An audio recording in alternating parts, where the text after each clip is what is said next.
Got dreams of being a professional podcaster, but have no idea what you're doing? This is impossible. That's about to change. A new kind of school. Welcome to the Pod School Podcast. Hello and welcome to the show. Today I'm going to be talking about whether or not you should use music in your podcast. I get asked this question a lot, and quite often the reason that people want to use music is that they think it will make their content sound more interesting.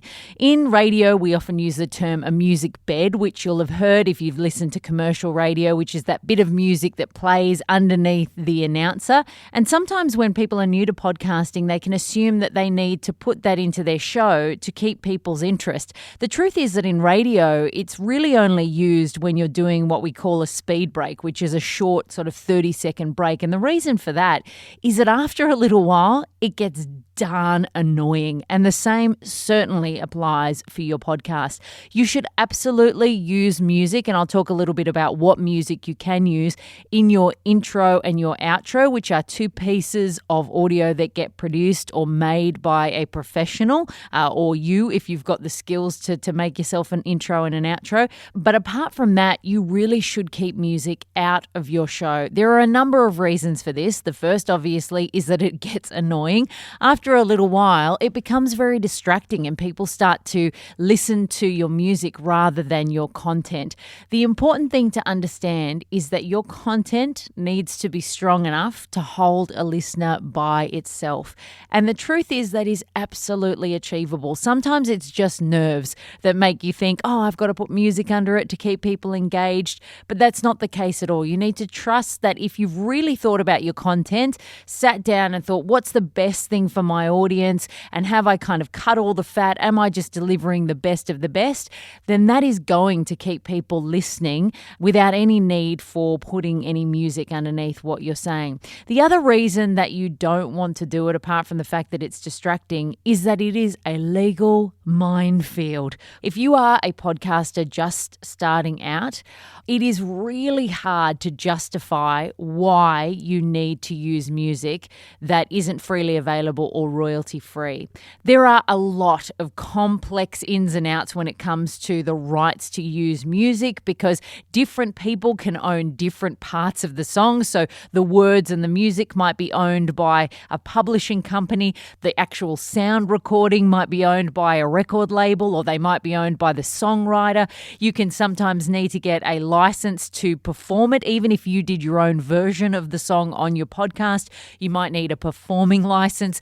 It is all a whole bunch of complex mumbo jumbo that when you are just wanting to sit down at your microphone and do a show for people every week, I just don't think is worth the hassle.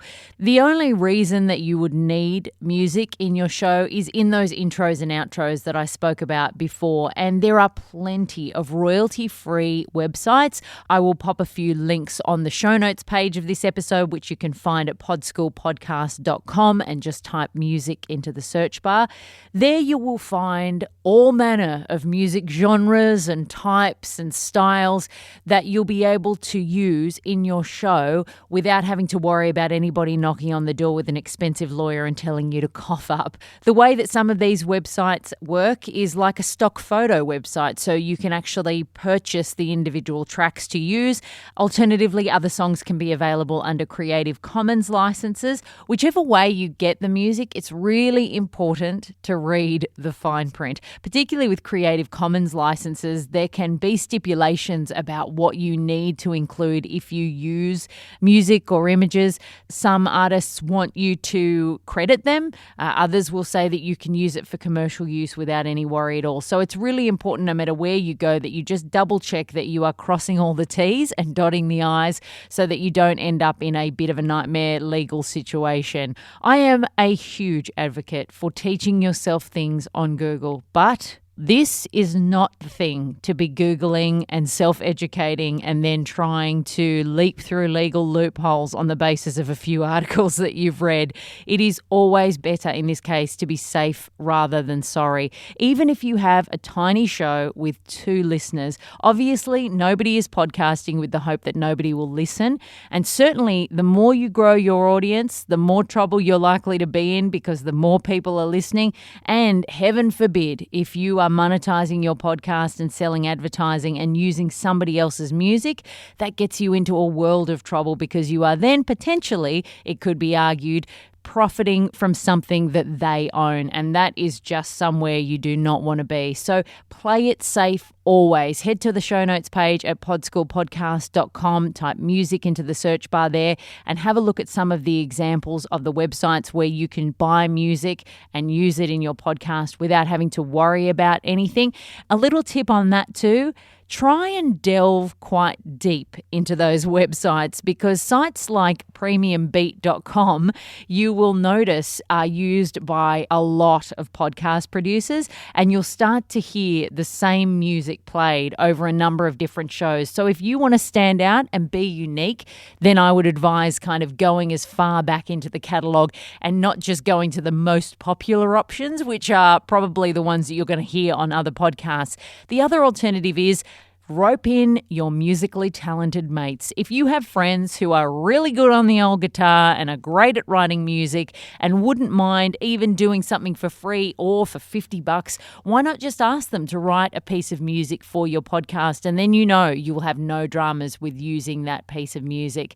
Just make sure you're always playing it safe. And if you are having those niggling little doubts in your head that think, oh gosh, my content's not strong enough, I need to put music under it, don't. Let me be the first to tell you that if you think about your content and you think about your listener and what they want, you will be able to develop a show that will keep people listening without the old dunking underneath the bottom of you. It will distract your audience, I guarantee you.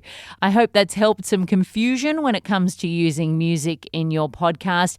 If you're enjoying this show and finding it useful, I would love it if you left a review in iTunes or wherever you listen to podcasts. And of course, if you have any questions, I would love to answer them on the podcast. Just head to podschoolpodcast.com, hit the contact page and send me an email there. Thanks so much for listening, and until next week, happy podcasting. That's all for today.